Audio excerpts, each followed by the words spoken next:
Assalamualaikum warahmatullahi wabarakatuh. Bismillahirrahmanirrahim. Alhamdulillahi rabbil alamin. Wassalatu wassalamu ala ashrafil anbiya'i wal mursalin. Sayyidina Muhammad ibn Abdullah wa ala alihi wa sahbihi ajma'in. Rabbi shrah li sadri wa yassir li amri wahlul 'uqdatam min lisani yafqahu qawli. Subhanaka la ilma lana illa ma 'allamtana innaka antal alimul hakim.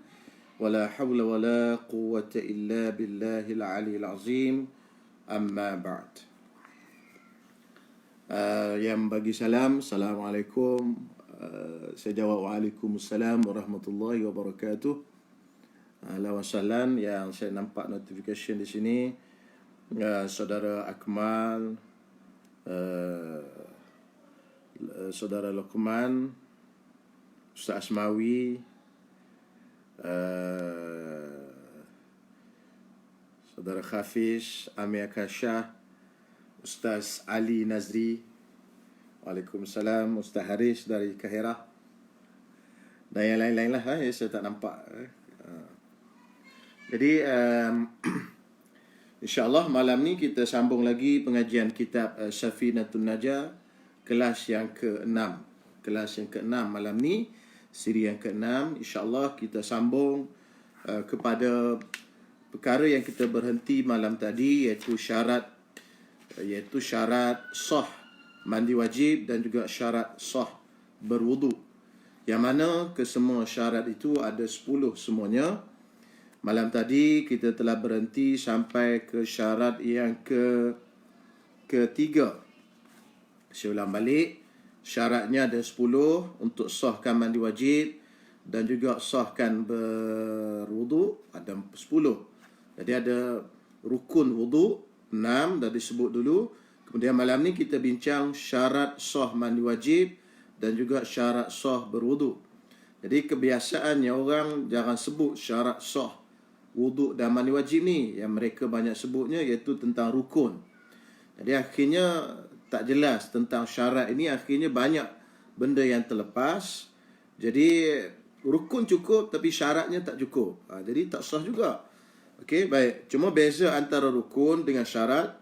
Syarat ni dia bukan fizikal ataupun benda ibadat tadi. Contohnya kalau semayang, rukun dia tu yang membinakan semayang. Yang jadi semayang tu, rukun sujud tu dipanggil rukun. Yang kita buat sebelum daripada semayang, itu dipanggil syarat. Sama juga dalam kes ini, yang wudu itu rukun tu, iaitu yang kita nak ambil air semayang tu, yang membinakan wudu itu dipanggil rukun. Tapi yang kita lakukan sebelum daripada kita berwudu dan kekal sampai ke habis wudu, itu dipanggil syarat. Begitu juga lah yang mandi wajib. Jadi semalam kita telah sebut perkara itu malam tadi sampai 3. Jadi berbaki 7 lagi insyaAllah. Jadi saya ulang balik yang 3 kita sebut malam tadi. Syarat sah mandi wajib dan berwudu, iaitu yang pertama Islam, yang kedua mumayyiz. Mumayyiz ni maknanya dia boleh membezakan antara bersih dan tak bersih, bukannya baligh. Sebab ada setengah-setengah terjemahan dia sebut mumayyiz tu baligh. Baligh lain. Mumayyiz ni maknanya belum baligh, tapi dia dah boleh bezakan antara bersih dan suci, najis dan tak najis. Okey. Dan yang ketiga kita sebut pada malam tadi, suci daripada haid dan nifas. Saya sebut juga malam tadi bagaimana orang yang datang haid dan datang nifas, tidak sah mereka itu berwudu, tidak sah mereka mandi wajib. Bahkan bukan sekadar tidak sah, haram. Kenapa haram? Kerana kaedah fiqh at-talabbusu bi ibadatin fasidatin haramun, iaitu kita melakukan ibadat yang batal. Kita tahu benda tu tak sah, kita buat juga. Seolah-olah kita mempermain-mainkan Allah Subhanahu Wa Taala. Benda tak sah kita duk buat juga. Maka hukumnya haram. Malam ni kita sambung kepada perkara yang seterusnya, iaitu yang keempat, syarat sah mandi wajib dan juga berwudu. Yang keempat, dia panggil, dia sambungan tu, saya baca ke Arab. An-naqa'u 'anil haidhi wan nifasi wa 'amma yamna'u usul al-ma'i ila al-basharati. Yang keempat iaitu suatu yang kena bersih daripada sesuatu yang menghalang daripada sampai air ke kulit.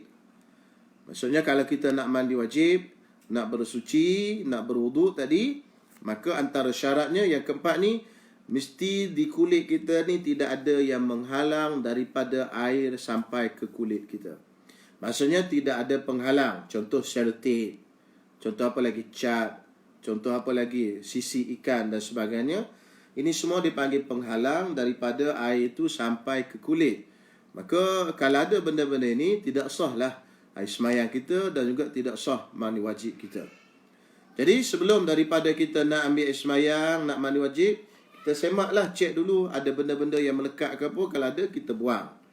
Kerana ada yang menghalang air, maka tidak sah mandi wajib dan tidak sah wuduk. Jadi perlu diambil perhatian bagi kawan-kawan, sahabat-sahabat kita yang suka mewarnakan rambut. Jadi warnakan rambut selain daripada warna hitam, dalam mazhab kita Imam Syafi'i dibenarkan. Dibenarkan, diharuskan. Dan ada juga pendapat yang mengatakan sunat mewarnakan rambut. Rambut yang uban. Maksudnya rambut tu dah ada uban, kita warnakan dia dengan selain daripada warna hitam.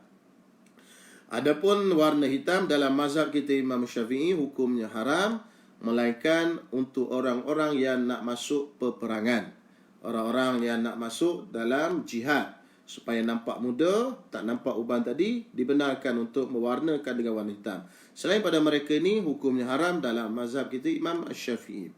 Baik, walaupun dibenarkan kita mewarnakan kulit, mewarnakan rambut, tetapi alat pewarna tadi mestilah alat pewarna yang tidak menghalang air untuk sampai ke kulit, untuk sampai ke bahagian rambut. Mana rambut itu tidak dihalang. Kalau pewarna itu jenis berjirim, jenis menyebabkan rambut keras, kebiasaannya rambut itu jadi keras. Kalau pewarna macam tu, dia ada jirim, ada benda, ada sesuatu, maka dia menghalang air sampai kepada rambut itu. Maka pada waktu itu kita mandi wajib, ada penghalang, tak kata air, maka tak sahlah mandi wajib tadi. Begitu juga dengan perempuan yang suka pakai inai. Inai, kalau daun inai, insya-Allah tak ada masalah, kerana dia tidak ada jirim. Kalau kita ambil pisau pun, dia tak keluar ketulan-ketulan. Tetapi walau apa nama sekalipun, walaupun dia letakkan nama inai, dia letakkan nama apa, tak kisahlah, inai Arab ke, inai Pakistan ke apa, tetapi bila kita sapu kat jari, lepas tu dia melekat, nampak tinggi sikit, bila kita ambil pisau, kita tolak, dia keluar ketul-ketulan tadi, dia keluar sesuatu, mana ada jirim. Yang ini menghalang air dari sampai ke kulit, sampai ke kuku ini. Maka dalam kes macam ni, orang yang macam ni tak sah wuduknya, tak sah mandi wajibnya. Jadi kena ambil perhatian benda ini, kan? Jadi kita kesian lah, maknanya dia dah semayang, dah berapa lama dah dia semayang, tapi semayangnya tidak sah kerana dalam keadaan berhadas. Dalam keadaan berhadas, mandi wajibnya tidak sah, kemudian wuduknya tidak sah. Kemudian timbul persoalan bagi orang yang ada hitam-hitam di bawah kukunya, ini ada hitam-hitam.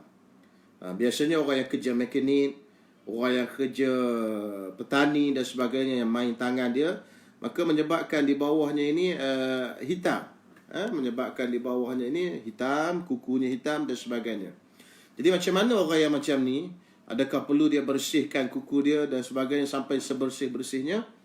Jadi untuk orang yang macam ni, ada qaul, ada pendapat dalam mazhab kita yang mengatakan bila dah dibersihkan, yang di bawah susu ni, di bawah kuku ni, yang susah-susah sangat ni, ini dimaafkan.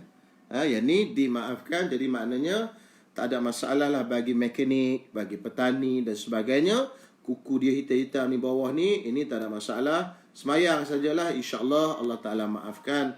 Kenapa? Kerana benda itu sukar. Kerana kerja dia hari-hari main dengan minyak, kan, jadi hitam tu. Jangan mekanik, jangan orang yang buat kerja macam ni buat alasan tak nak semayang dengan sebab ada benda yang menghalang air tak sampai ke bawah kuku. Asal tak nak semayang lah, semayang pun tak sah, dia kata. Sebenarnya ada qaul basuh walaupun tidak cuci, tak bersih sebersihnya dia di bawah kuku pun, insya-Allah Allah Ta'ala terima, dah bagi orang yang macam tu.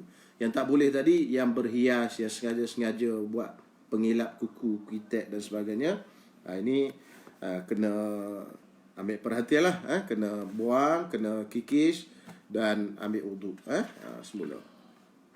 Syarat yang kelima daripada syarat sah wuduk dan mandi wajib, alla yakuna 'ala al-'udwi ma yughayyiru al-ma'a, tidak ada di atas anggota kita tadi suatu yang mengubah air. Yughayyirul ma', yakni yang mengubah air, yakni yang menjadikan air itu sebagai air mutaghayyir. Air mutaghayyir. Air mutaghayyir ni apa benda? Air yang berubah dengan suatu yang sebati, mukhalid, yang sebati.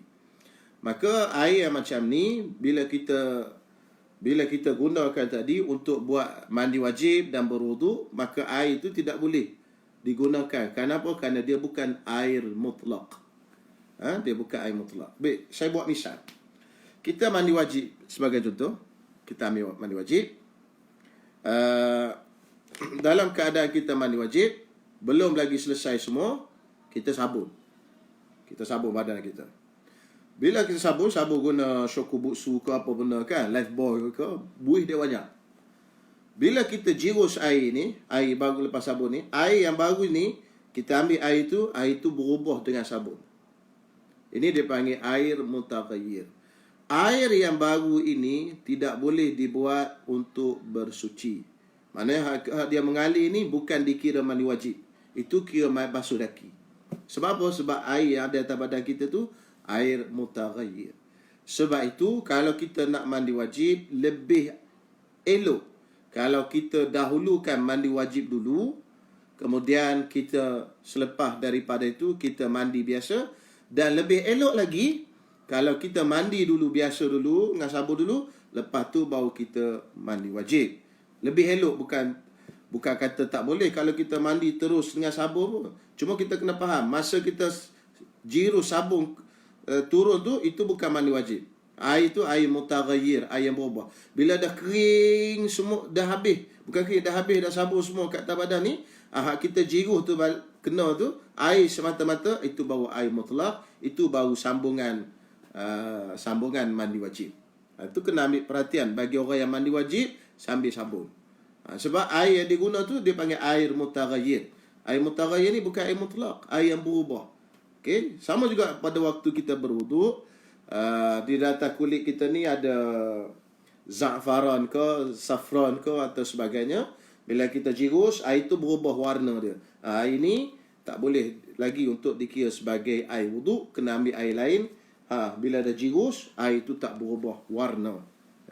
Tidak berubah. Dia panggil air mutaghayyir. Air mutaghayyir.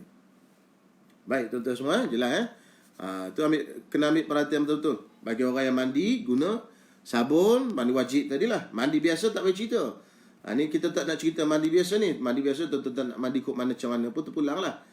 Yang mandi guna sabun, yang mandi guna shampoo. Kenapa? Kerana air tadi berubah. Air tadi berubah dengan sebab apa? Dengan sebab shampoo kita tadi. Baik. Yang keenam, syarat yang keenam bagi sah mandi wajib dan juga berwuduk, al-ilmu bifardiyatihi. Kita kena tahu benda ini, mandi wajib ni, berwuduk ini adalah fardu. Maknanya kena tahu. Jadi jaranglah berlaku jaranglah berlaku orang yang tak tahu. Cuma takut-takut ada yang tak tahu. Kau mandi ambil wuduk ni, apa hukum dia? Hukum dia wuduk ni sunat je kan, bukan wajib. Kau mandi wajib ni, apa hukum dia? Sunat je, tak apa, tak mandi wajib pun boleh semayang. Maknanya dia tak tahu benda itu fardu. Jadi wuduk yang dia buat tadi tu tidak sah. Mandi wajib yang dia buat tadi tidak sah. Kenapa? Kerana dia buat dalam keadaan jahil, tak tahu benda ni fardu. Sebab itu penting ilmu. Tapi kebarangkalian orang ada tu untuk dalam masyarakat kita di bandar ni jaranglah berlaku. Tapi mungkin boleh jadi. Yang ketujuh, alla ya'takida fardan min furudihi sunnatan.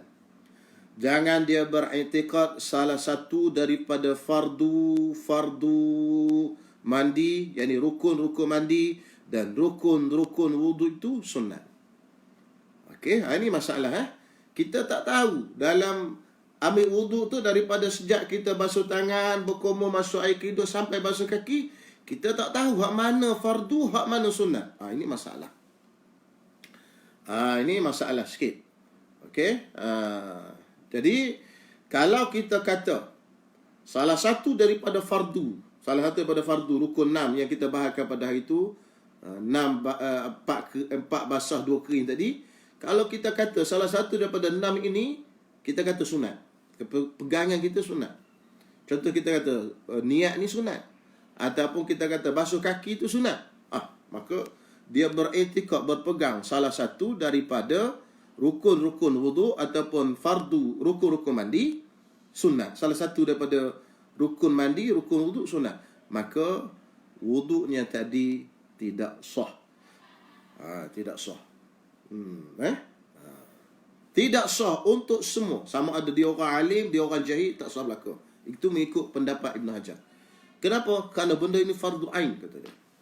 Kan? Mesti kena tahu. Tetapi Imam Ramli dia kata sah bagi orang yang jahil. Tapi jahil tu ada kategori. Jahil yang dimaafkan, jahil yang tidak dimaafkan.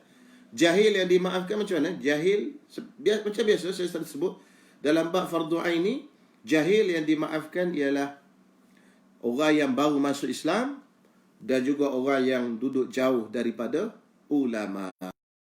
Jadi kalau kita ni dah belajar lama, tak tahu yang mana fardu, mana rukun. Tiba-tiba kita pergi kata pula yang satu ni, salah satu daripada 6 rukun wudu ni, kita pergi kata benda itu sunat. Kita pergi i'tikad, percaya benda itu sunat, maka wudu kita tidak sah. Okey?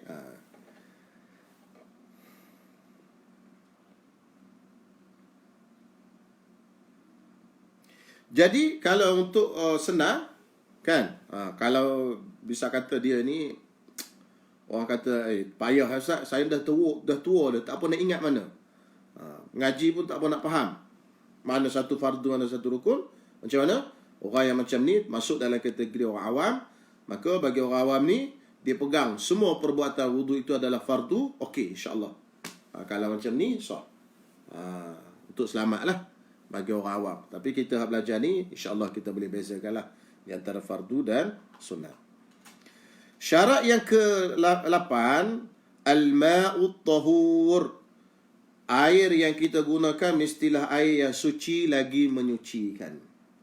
Air yang suci lagi menyucikan. Apa air suci menyucikan? Iaitu air mutlak. Air mutlak. Air ni tuan-tuan semua, dia ada 3 bahagi. Ada 3 bahagi. Pertama, air suci dan menyucikan. Itu. Yang kedua, air suci tapi tidak menyucikan. Dia suci tapi dia tak boleh menyucikan. Dan yang ketiga, air mutanajis, air najis. Air yang suci dan menyucikan itu, mana dia suci dan dia boleh menyucikan, boleh digunakan untuk berwuduk, mandi wajib dan menyucikan najis, itu air mutlak. Air mutlak. Inilah maksud air al-ma'ut tahur, suci dan menyucikan. Maksudnya air yang kita nak gunakan itu mestilah air mutlak. Kategori kedua, air yang suci tapi tidak menyucikan. Dia suci, kita boleh buat minum, kan? Kita boleh buat mandi biasa. Kita boleh buat basuh baju biasa, bukan basuh najis. Boleh. Itu air yang suci tapi tidak menyucikan. Air apa tu? Air musta'mal. Air mutaghayyir yang disebutkan tadi, air yang berubah. Kan? Itu dia suci tapi dia tak boleh digunakan untuk menyucikan. Okey. Dan yang ketiga, air yang ketiga itu air mutanajis, air najis, air yang jatuh najis ke dalamnya, kan? Terbagi kepada 2, banyak atau sikit, yang kita telah sebut pada kuliah sebelum ini. Kalau dia sikit, jatuh najis saja, dah jadi air mutanajis. Kalau dia banyak, kalau jatuh tak jadi lagi, dengan syarat berubah warna, bau dan rasa. Jadi air suci menyucikan sahaja yang boleh digunakan untuk berwuduk dan mandi wajib. air yang suci tapi tidak menyucikan, air musta'mal, air mutaghayyir, air mutanajis, dua ni tak boleh digunakan untuk dibuat wudu dan juga untuk dibuat mandi wajib. Itu kena faham. Air mutanajis tak boleh, air musta'mal pun tak boleh. Okey. Syarat yang ke seterusnya, yang ke-9 dan ke-10. Dia gabung sekali yang ke-9 dan yang ke-10. Syarat yang ke-9 dan yang ke-10. Ni dua sekali ni dia gabung. Okey. Apa benda syarat ke-9 ke-10? Dukhulul waqti wal muwalatu lidaimil hadathi. Masuk waktu dan juga berturut-turut bagi orang yang daimul hadas. Orang daimul hadas maksudnya orang yang sentiasa datang hadas. Macam mana? Orang yang istihadah, dia sentiasa datang hadas. Keluar je darah istihadah. Orang yang salisul baul. Orang yang salisul baul. Okey? Orang yang kencing tak tus. Okey? Salisul mazi. Orang yang sentiasa keluar mazi. Jadi yang ni saya dah sebut pada malam yang sebelum ni, maksudnya orang yang macam ni dia dipanggil sahibud darurah. Sahibud darurah. Niat wudunya aku berwuduk untuk mengharuskan solat kerana Allah Taala. Okey? Saja aku melakukan perkara untuk mengharuskan solat kerana Allah Taala. Macam tu niat dia. Dia tak boleh niat saja aku mengangkat hadas. Kalau niat wuduk, itu ulama kata boleh. Niat wuduk boleh. Saja aku berwuduk, boleh. Pasal berwuduk tu bukan angkat hadas. Baik. Tetapi kalau dia kata saja aku mengangkat hadas, tak boleh. Okey, jadi senang kita kata saja aku berwuduk lah. Wuduk boleh. Baik. Yang kedua, bila dia nak berwuduk dan juga nak mandi wajib, dia kena mandi wajib pada setiap kali nak semayang. Dia kena wuduk pada setiap kali nak semayang. Baik. Jadi orang yang daimul hadas, orang yang seperti orang yang tadi, yang kes dia datang hadas sentiasa, orang yang kecil tak tus dan sebagainya, maka dalam kes ni dia ni kena berwuduk. Bila masa dia kena wuduk? Dia kena wuduk ketika dah masuk waktu dan juga ketika telah dan juga dia kena mualat. Saya buat misal, orang ni istihadah ataupun dia kecing tak tus, kecing besar, keluar, sentiasa keluar kecing. Maka bila masuk saja waktu zuhur, dia kena bersihkan. Dia kena bersihkan tahafuz, dia panggil, kena buat benda tahafuz, bersihkan kemaluan. Lepas bersih kemaluan, dia kena sumbat. Kalau lelaki kena ikat. Lepas tu dia kena pakai cawat. Lepas pakai cawat, dia kena ambil air semayang. Lepas pada ambil air semayang, dia kena mualat berturut-turut. Semua perbuatan tak boleh selang lama. Terus semayang. Kalau kita wuduk kita ni, kita tak mualat pun. Kita basuh muka, kemudian kita relax dulu, karam, baru kita basuh tangan, boleh. Tapi untuk orang yang kes macam ni, dia kena berturut-turut dan juga dia kena masuk waktu. Bila dia ambil wuduk tadi, untuk kes macam ni, baik, tiba-tiba sembuh penyakit dia tadi. Lepas dia ambil wuduk daimul hadas tadi ni, orang yang sentiasa keluar hadas ni, kecil tak tus dan sebagainya, dia dah ambil wuduk, tiba-tiba sembuh penyakit dia. Berhentilah kencing. Elok dah. Dah elok dah. Apa jadi dengan wuduk dia ambil tadi? Wuduk dia ambil tadi batal. Dia kena ambil wuduk lain. Wuduk tadi untuk kes darurat tadi je. Maka itulah jawapan untuk soalan yang saya keluarkan pada siang tadi. Wuduk orang yang ambil wuduk tidak batal dengan keluar hadas, tapi bila tak ada hadas batal. Inilah wuduk dia. Ada 3 orang saya tengok tadi jawab betul. Maknanya wuduk daimul hadas ataupun orang yang kencing tak tus dan sebagainya, samalah tu. Jadi ketika dia duduk kencing macam tu keluar, wuduk dia tak batal yang wuduk tadi. Tapi tiba-tiba sembuh penyakit dia. Wuduk dah kencing dia tak keluar dah. Wuduk yang dia ambil tadi batal, dia kena ambil wuduk yang lain. Kerana wuduk tadi laku untuk situasi dia saja. Okey, selesai. Itu dia panggil daimul hadas. Orang yang dalam sentiasa keadaan berhadas. Kemudian kita masuk pada fasa yang seterusnya. Kalau tuan-tuan ada soalan, tuan-tuan boleh tanya di sana. InsyaAllah di komen, nanti saya baca nanti. Nawaqidul wudu'i arba'atu asya'. Perkara-perkara yang membatalkan wudu ada 4 perkara. Sekarang kita akan masuk wudu yang kita ambil. Bila dah sah, dia akan jadi batal. Apakah yang membatalkan wudu kita? Dia ada 4 perkara yang membatalkan wudu kita. Sebagai seorang Islam, kita ambil wudu, akan batal wudu kita apabila berlaku salah satu daripada 4 perkara ini kat atas diri kita. Yang pertama, al-khariju min ahadis sabilaini, min kubulin aw duburin, rihun aw ghairuhu illa al-maniyya. Perkara yang pertama yang membatalkan wudu ialah sesuatu yang keluar daripada 2 jalan. Yang dimaksudkan dengan 2 jalan di sini iaitu kubul, iaitu kemaluan depan, dan dubur, iaitu kemaluan belakang. Kubul dan dubur, sama ada lelaki atau perempuan, tak kisah. Kalau keluar di bahagian depan, keluar di belakang, apa sahaja yang keluar, rihun, angin, au ghairuhu, ataupun selain pada angin. Keluar angin, kentut. Keluar kentut ke depan, keluar kentut ke belakang. Perempuan berkentut di bahagian kubul depan. Lelaki kentut di bahagian belakang, dubur. Keluar cecair, dubur dan kubul. Keluar ketulan, depan dan belakang, batu ke sebagainya. Apa saja keluar daripada kubul dan dubur, batalkan air semayang.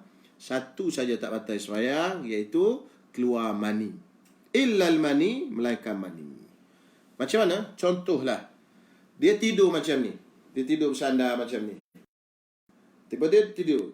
Dalam tidur tadi, dia bermimpi, bersetubuh dan keluar mani. Wuduknya tak batal. Sebab apa wuduk tidak batal? Sebab masa dia duduk tadi, dia tidur dalam keadaan tetap papan punggung. Yang kita akan sebutkan selepas ni.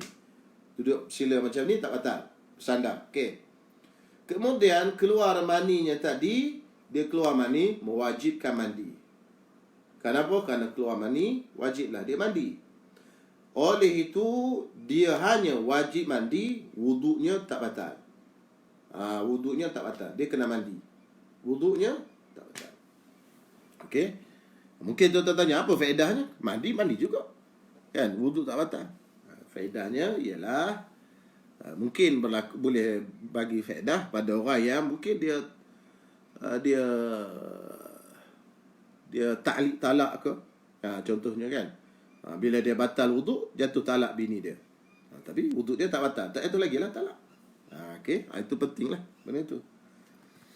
Okey, semua yang keluar daripada kubul dan dubur batal lah semayangnya. Sama ada cecair ke, gas ke, pepejal ke, semua batal lah ke. Okey, baik. Masalah perkara yang kedua yang membatalkan wuduk, zawalul aqli binaumin aw ghairihi. Binaumin aw ghairihi illa nauma qa'idin mumakkinin maq'adahu minal ardi. Hilang akal dengan sebab tidur ataupun yang lain daripada tidur. Melainkan bagi orang yang tidur dalam keadaan duduk. Tidur, qaidin, duduk. Mumakkinin, yang tetap. Maq'aduhu, papan punggung dia tetap. Fil ardi, minal ardi, mana di lantai ataupun di bumi. Jadi situasi yang kedua, iaitu yang membatalkan wuduk, ialah tidur. Hilang akal. Hilang akal ni batal wuduk berlaku.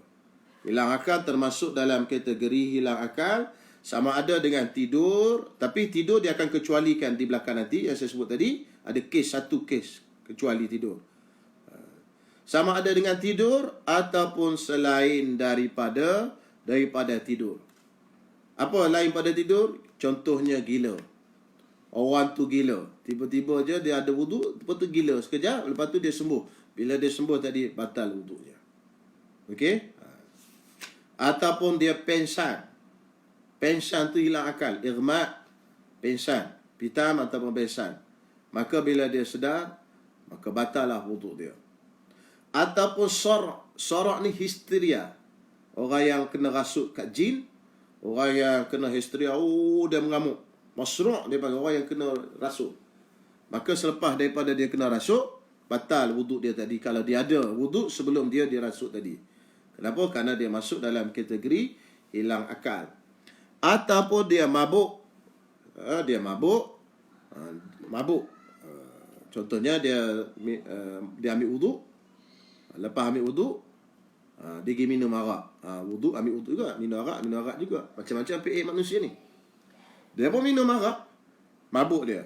Lepas pada dia sedar wuduk yang dia ada sebelum daripada minum arak tadi, semuanya batal.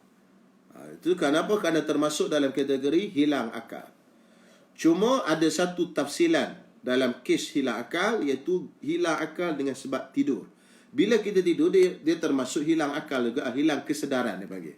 Bukan akal kita hilang, tak masuk akal di sini, hilang kesedaran. Jadi kita dah tak sedar. Tetapi dalam kes tidur, orang yang tidur tetap papan punggung dalam keadaan dia duduk, qa'idin, duduk. Okey, maka tidur dia tadi tidak membatalkan wuduk. Okey, tetap papan punggung dalam keadaan duduk. Kalau terlentang, batal wuduk. Melainkan dia letak bantal bawah punggung dia. Dia letak bantal tu rapat. Itu lain. Jadi, kebiasaannya tidur terlentang ni, itu batal. Sebab jarang kita tidur tu atas bantal yang tutup betul-betul bahagian tubuh kita. Sebab apa? Sebab kebarangkali yang keluar angin daripada tubuh masa kita tidur tu ada. Dalam kaedah fiqh, tunazzalu manzilatil mazinnatu tunazzalul mazinnatu manzilatal ma'innati. Kita ambil hukum zon sebagai hukum yakin. Zon tu mana kebarangkalian. Kebarangkalian dia nak keluar tu ada. Jadi kita katakan seolah-olah memang dia keluar. Gitu. Jadi walaupun kita kata, saya rasa tak keluar lah. Saya tidur walaupun terlentang, walaupun meniarak, walaupun mengiring. Saya rasa saya tak keluar. Tapi tak boleh. Walaupun tak keluar ke apa, walaupun kita rakam, walaupun kita letak alat sekalipun kat situ. Kita tak kat punggung kita tu alat, kalau keluar ketut sen, dia akan detect cek bunyi contohnya kan. Tetap batal juga. Itu isunya. Jadi saya suka bagi peringatan kepada sahabat-sahabat yang lelaki khususnya hari Jumaat.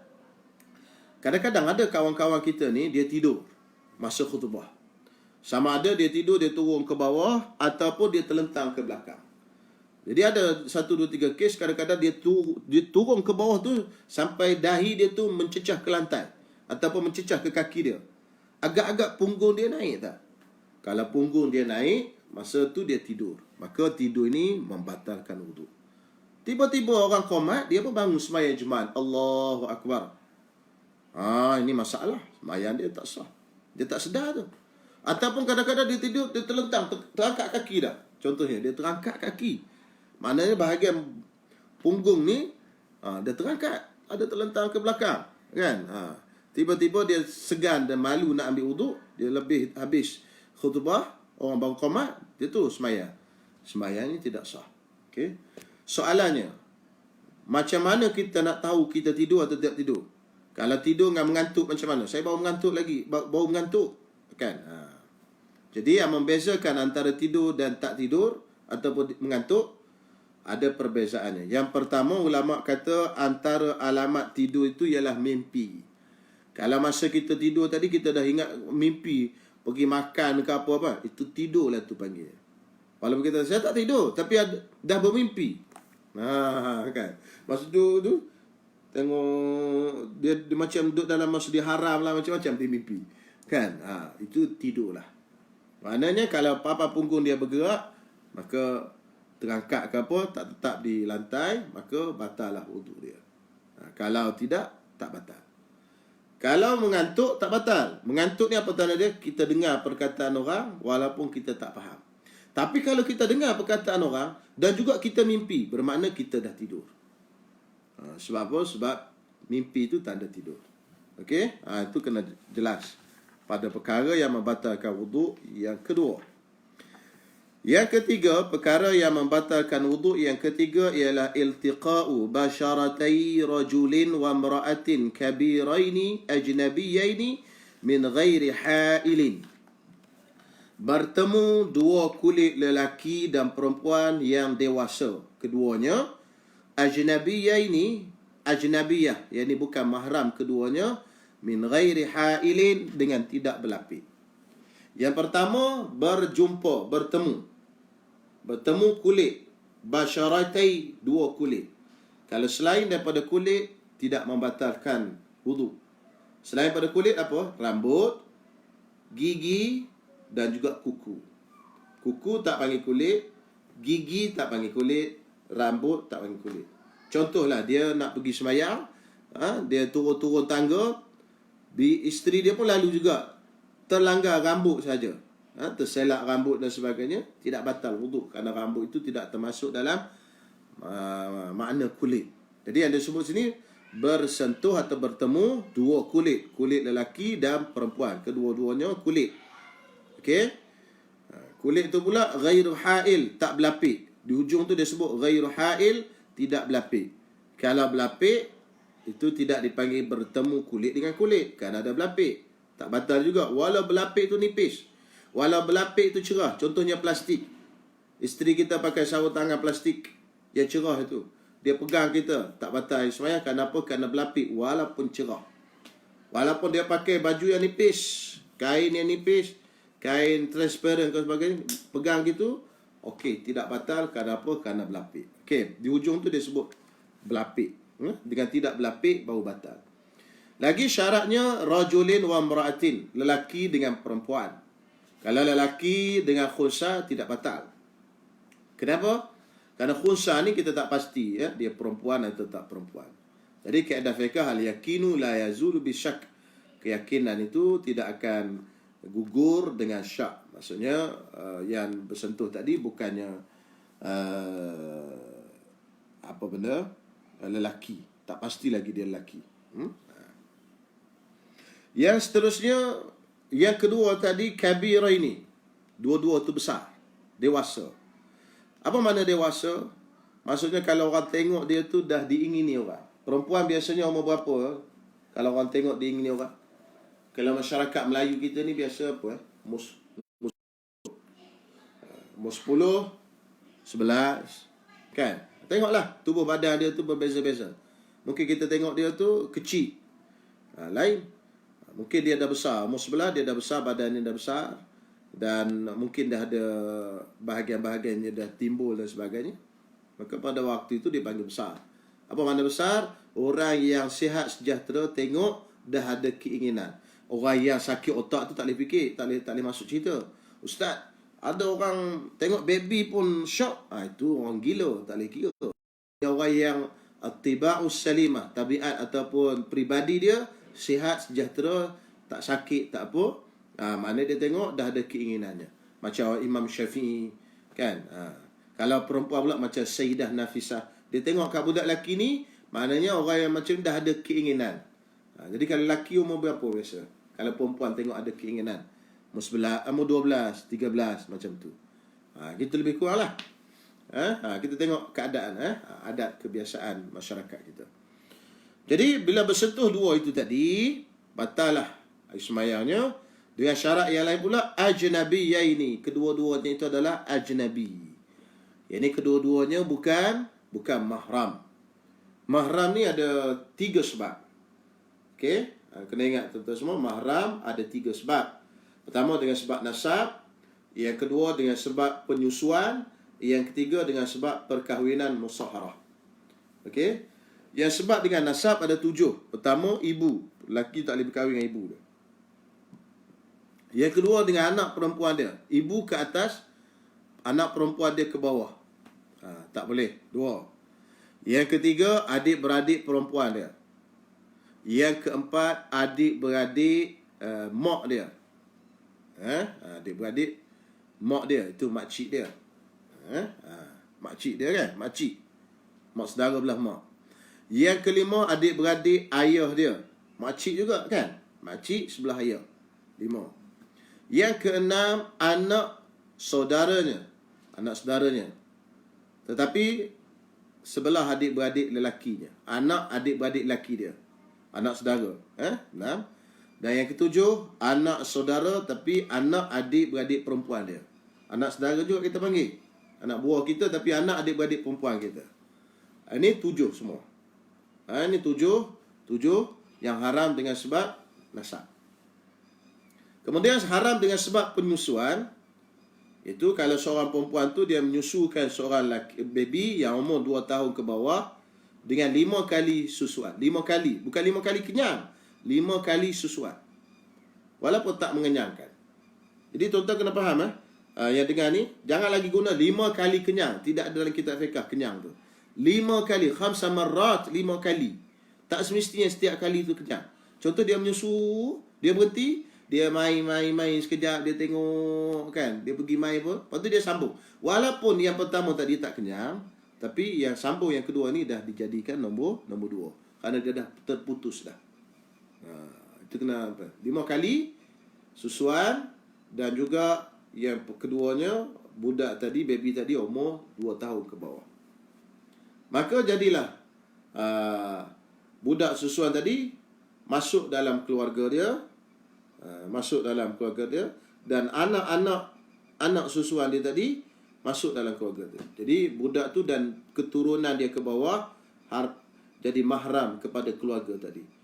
Adapun yang lain daripada tu, keluarga budak tu tak jadi mahram. Contoh ayah budak tu, mak budak tu, kan, apa benda tadi, adik-beradik budak tu, tak. Budak itu dan anak cucu dia saja ke bawah saja akan menjadi mahram kepada mak susuan dia, ayah susuan dia, adik-beradik susuan dia, kan, dan sebagainya. Okey. Jadi sama 7 juga, mak buh kat belakang, ibu susuan, anak perempuan, anak susuan, sampai ke bawah, sampai 7 tadi. Walaupun panjang sikit perbahasan dia, cuma saya tak sebutlah itu secara ringkas gitulah. Sebab kalau nak detail tu kena ada whiteboard dan sebagainya, panjang cerita. Yang keempat, mahram kita ni dengan sebab perkahwinan. Ada 4 orang. Pertama, isteri bapa kita. Isteri bapa kita. Tak kisahlah bapa kita berkahwin berapa kali pun, 10, 20, 30, 40. Semua isteri bapa kita itu adalah mahram kita. Okey. Sama ada dia bersama ke tak bersama, itu adalah mahram kita. Mana kita tak batal ismayah dengan dia. Katalah bapa kita kahwin 8. 8 dia kahwin. Jadi ada 8 isteri dia semua. Maka ke 8 isteri dia tadi adalah mahram. Termasuklah dengan mak kita kan. Mak kita tu mahram dah. Yang lain daripada tu, 7 lagi itu adalah mahram bagi kita semua. Nah, bagi kita, bagi anak. Kenapa? Kerana isteri bapa. Yang kedua, isteri anak. Isteri anak. Isteri bapa kita panggil mak tiri kan. Yang kedua, isteri anak. Isteri anak ni apa benda? Apa benda? Isteri anak panggil apa? Menantu. Menantu. Nak fikir kalimah. Menantu kita. Itu pun haram selama-lamanya. Walaupun tak bersama ke tak apa, haram. Ketiga, isteri anak. Yang ketiga, mak kepada isteri.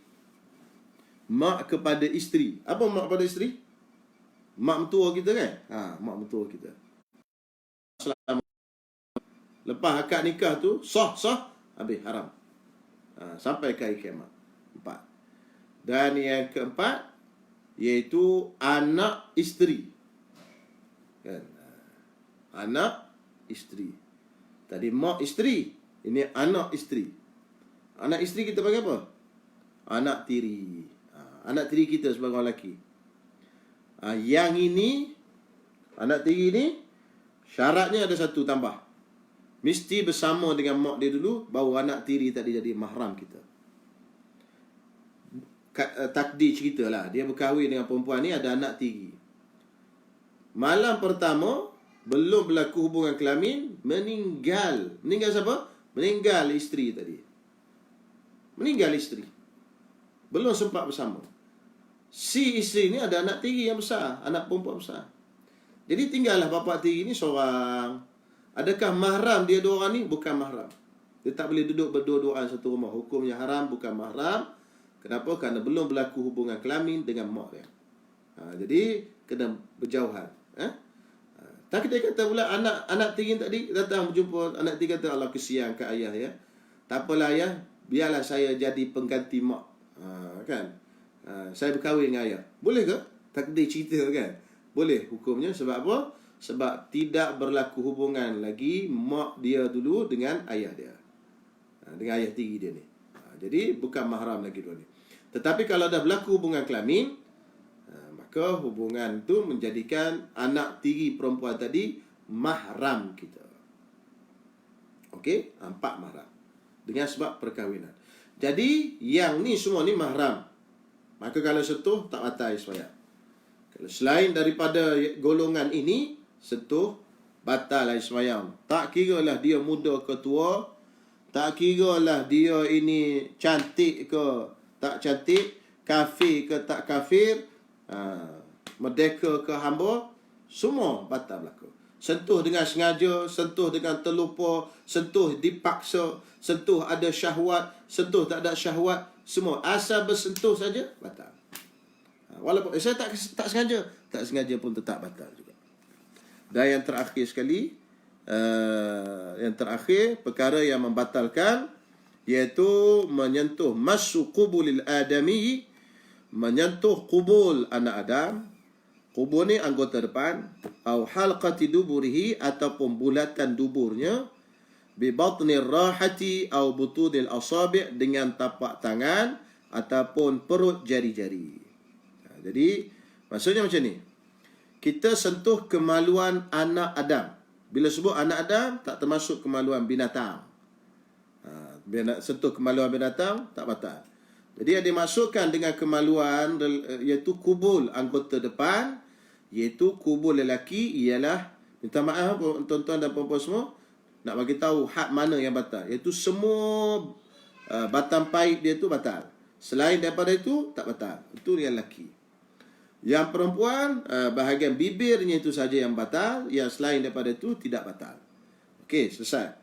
Yang bahagian dubur, bahagian belakang, yang batal ialah halqatu dubur. Halqah tu bulatan dubur. Selain daripada itu sentuh tak batal. Pula yang batal itu ialah sentuh dengan tapak tangan. Ni tapak tangan ni. Kita letak macam ni. Tapak tangan ni kita letak macam ni. Yang bertangkup tu, itu dipanggil tapak tangan. Yang bertangkup, yang melekat tu. Yang tak melekat tu tak batal. Tepi-tepi ni kan, tepi ni tak batal. Hujung depan pun tak batal. Yang ibu jari kita letak macam tu. Jadi dulu-dulu orang tua, nenek saya masih ada lagi, hafizahullah, mudah-mudahan Allah Taala pelihara. Kalau cucu-cucu dulu dia berak ke apa, jadi dia nak basuh berak cucu ni, dia ada sembahyang. Dia basuh guna apa? Dia basuh guna kaki. Kaki tak apa, walaupun kena dubur kita, tetapi bukan dengan tapak tangan. Yang batalnya dengan tapak tangan. Okey, insya-Allah.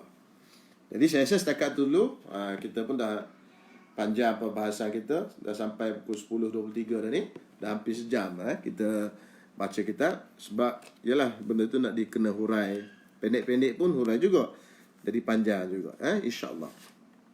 InsyaAllah kelas yang ke-7 malam besok kita akan sambung perkara yang haram dilakukan bila kita tidak ada wudu.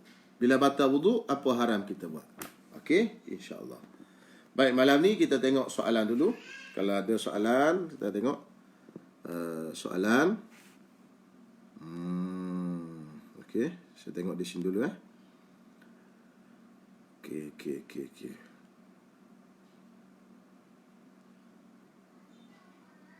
Sabun di bilik mandi, sabun? Apa benda pula ni, Sam? Okey. Makcik Esah, Assalamualaikum Ustaz. Waalaikumsalam. Orang UK Baiduri. Okey, Ustaz, bagaimana jika memakai minyak rambut? Ni Y ni Hasan ni. Bagaimana jika memakai minyak rambut ketika sapuan kepala untuk wudu? Adakah minyak pada rambut itu mengubah air mutlak yang disapu? Kita tengoklah. Minyak tu kadar dia banyak atau tak. Kalau sikit, dia nak berubah ni, berubah sampai tak dipanggil air lagi. Macam tu. Kalau sikit orang tengok masih kata air lagi, itu tak apa. Berubah sehingga kan dia tu tidak dipanggil air lagi. Hatta yuslabusmul ma'i. Hatta maknanya sehingga tidak dipanggil air lagi. Macam sabun tadi. Bila dah masuk sabun, orang tak panggil air dah lah. Kalau tengok ni panggil air sabun dah. Tak dipanggil lagi. Kalau setakat minyak rambut di kepala ni, pada adatnya dia tidak merubahkan air tu sampai orang tak panggil air lagi. Itu tak ada masalah pada adat. Tapi tak tahulah, takut pakai minyak banyak sangat kan, satu tung. Jadi saya jawab tu secara detail lah, maknanya secara tafsil. Tapi kebiasaan adat kita pakai minyak rambut tu, dia tidak akan merubahkan warna air sampai tidak akan merubahkan air sampai air itu tidak dipanggil air lagi. Okey. Soalan Ustaz Jenuh. Perempuan yang bertindik sama ada di telinga masa mandinya bagaimana? Kadang-kadang dia tak buka anting-anting tu. Macam mana nak tahu air diatakan tidak? Ya, kalau dia bertindik ada lubang, maka dia kena buka lah untuk ratakan air di bawah ni. Itu kena ambil perhatian lah. Sebab apa? Sebab bila dia dah pecah, dia termasuk anggota zahir. Okey, ada lubang tu, lubang pula besar, kena masukkan air bagi rata. Jadi elok buka lah. Kalau dia boleh rata tak buka, tak apa. Terpulang pada dia. Kalau dia rasa boleh rata, tak buka, tak apa. Termasuk dalam kategori lubang ni, lubang kaki. Pecah-pecah kaki kita tu. Kan? Bila kaki kita ni dia keras, dia merekah, pecah kaki, maka kena masukkan air dan ratakan air di bahagian dalam. Jadi perempuan yang pakai anting-anting ni, jadi dia mandi wajib. Kalau dia rasa dia boleh selak gitu, rata air, tak ada masalah. Kalau dia rasa tak boleh ratakan, lubang dia kecil sangat, lubang dia tu tak boleh nak masuk air, tengoklah dia sendiri lah tengok.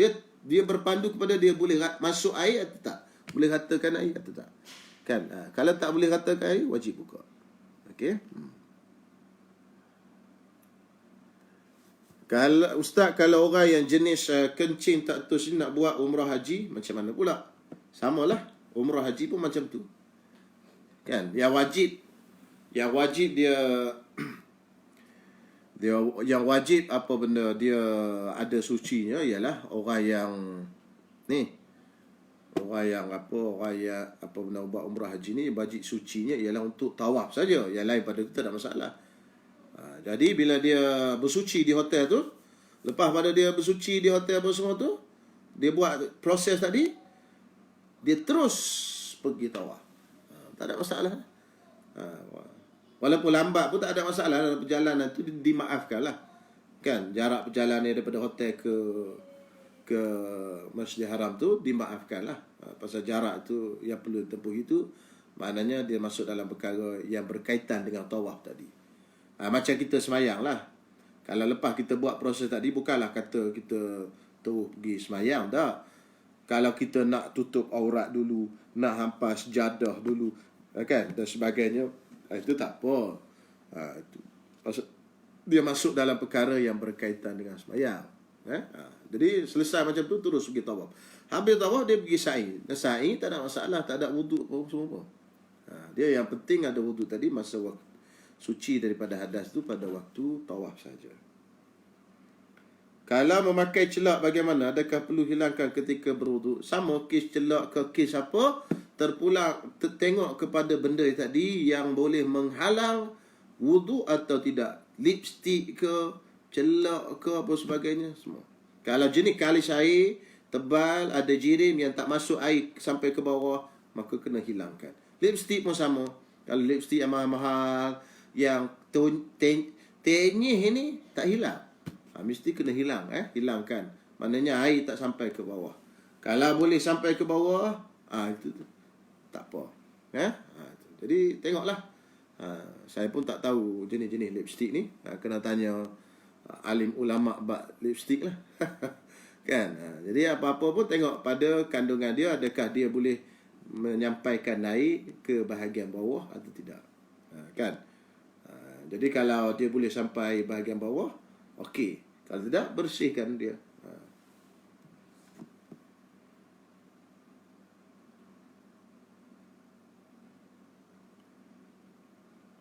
Jika keluar serangga atau binatang, maka salah satu dua jalan tu, maka batal juga. Ya.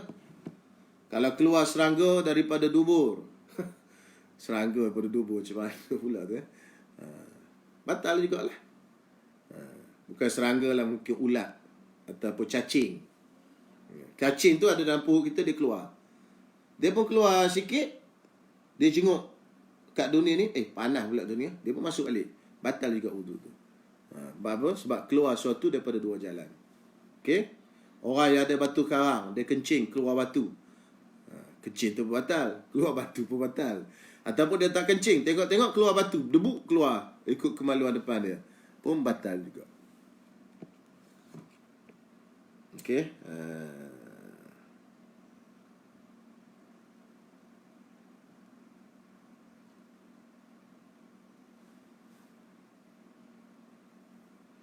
Mahram selamanya isteri ayah, mertua, yakni mak isteri, anak tiri, satu lagi apa?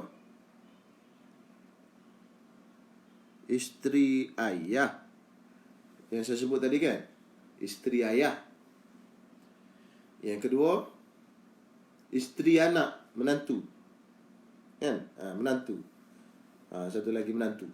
Menantu kita. Mahram selama-lamanya. Anak tiri dengan syarat berlaku hubungan kelamin.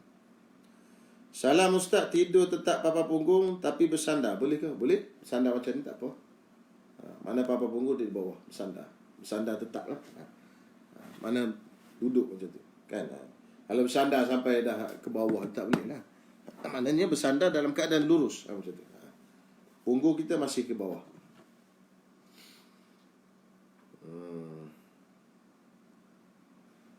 Boleh tak kahwin dengan anak tiri kalau sudah bercerai dengan ibunya? Boleh dengan syarat tadilah. Dengan syarat belum berlaku hubungan kelamin dengan ibunya. Sebab apa? Sebab anak tiri perempuan tidak akan jadi mahram dengan bapa tirinya lelaki, melainkan setelah bapa tirinya itu melakukan hubungan kelamin dengan mak si budak perempuan tadi. Jadi, saya dah buat misal tadi kan. Kalau meninggal, belum sempat berlaku hubungan kelamin, maka belum mahram dua ni. Jadi, dia boleh berkahwin. Kalau nak kahwin lah. Okey. Bab bersihkan perkara yang menghalang air dari sampai kulit. Duri yang tercucuk pada kulit. Sekiranya kalau dicabut, maka akan terus tertutup tempat cucukan itu. Tak mengapa. Maksudnya macam ni. Duri tadi kalau kita cabut, dia tertutup terus. Kita boleh maknanya ratakan air. Kan? Tapi kalau duri itu ada di kaki kita, tempat ada duri itu air tak rata. Jadi sebab tu kita kena cabut duri tadi. Sebab tempat ada duri itu maknanya air itu tak rata di kawasan. Tak kena kulit yang ada. Sebab apa? Dihalang oleh duri tadi. Kepala duri itu. Jadi wajib dicabut.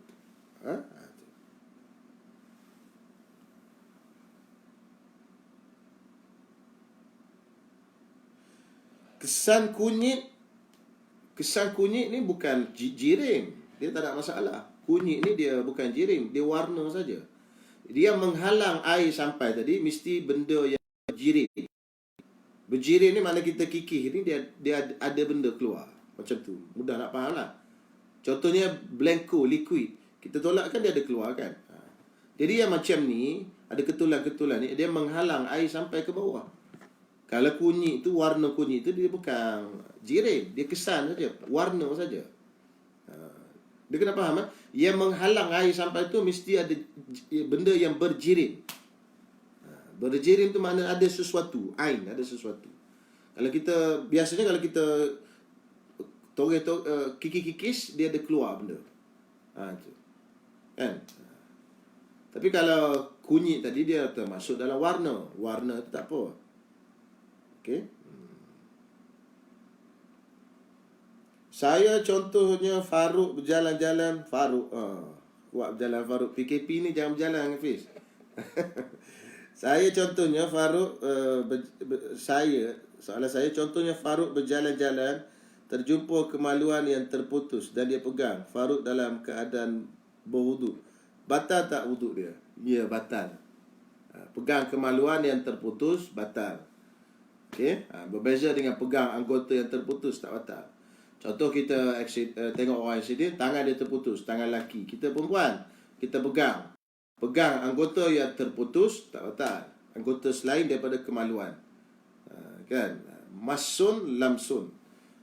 Lamsun maksudnya pegang anggota lain. Masun pegang kemaluan. Tadi kan. Untuk kemaluan, pegang kemaluan dengan tapak tangan ni walaupun yang terpotong tetap batal. Okey? Tak usah duk pegang lah kemaluan orang buat apa. Okey? Okey. Perlukah kita celikkan mata supaya air masuk ke bahagian mata ketika berwuduk? Mata bukan termasuk di dalam anggota yang zahir. Mata ni termasuk dalam anggota yang batin. Tak perlu celik mata. Ini mazhab hampir boleh kata ijma' lah, sepakat. Cuma ada satu pendapat Ibnu Umar. Ibnu Umar ni mazhab dia, mata ni anggota zahir. Maka setiap kali dia berwuduk, dia masukkan air dalam mata. Itu ijtihad dia lah. Menyebabkan pada hujung usia dia, Ibnu Umar, mata dia menjadi rapat. Okey. Tapi memang pendapat yang selain daripada pendapat mata ini bukan termasuk di dalam anggota zahir. Jadi tak perlu celik lah, tak ada masalah.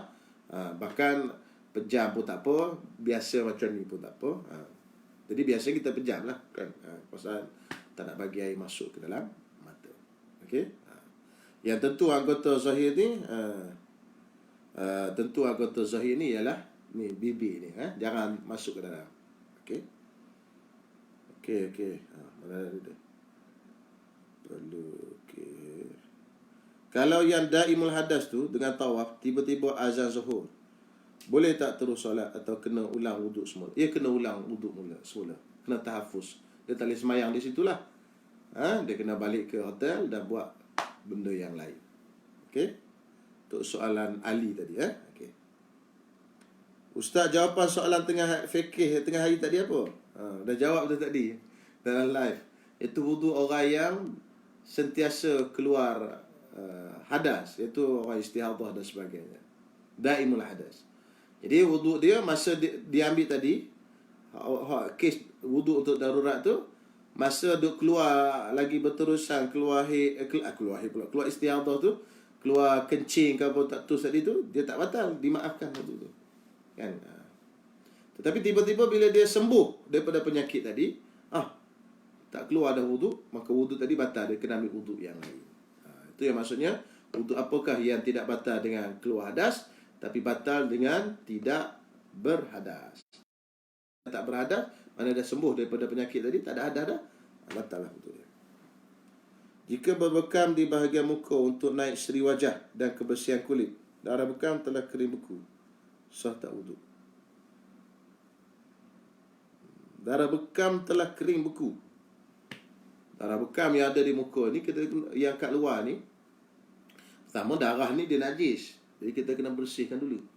Kena bersih. Jadi kalau waktu tu masih panjang, tunggulah dia betul-betul kering dan tak mengalir lagi. Kan? Tunggu betul-betul kering, tak mengalir lagi. Contohnya Zuhur. Zuhur sampai pukul 4.30.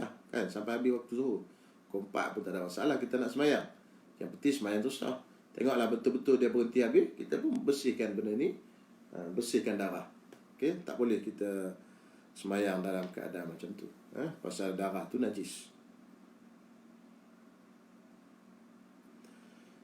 Okey, yang kat sini saya rasa dah tak ada, cuma takut saya terlepas. Ada terlepas tak?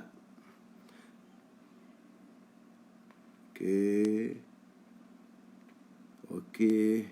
Saya rasa tak ada kot kalau tak ada, insyaAllah lah kita sambung malam besok lah. Okey. Okey, insyaAllah. Kita jumpa malam besok. Malam ni dah agak lewat ni, insyaAllah. Minta maaf ada terlewat sikit. Terima kasih pada sahabat-sahabat yang sentiasa berada dalam page ni untuk kuliah Safinatun Najah ni. Mudah-mudahan diberkati oleh Allah SWT. InsyaAllah kita sambung besok dengan perkara yang haram dilakukan ketika batal wudu, insyaAllah. Bismillahirrahmanirrahim. Alhamdulillahirrabbilalamin. Wassalatu wassalamu ala asyrafil anbiya'i wal mursalin wa ala alihi wa sahbihi ajma'in.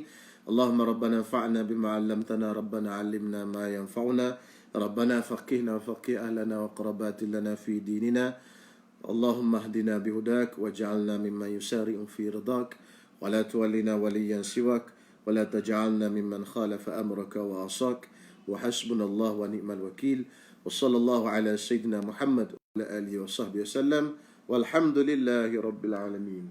السلام عليكم ورحمة الله وبركاته.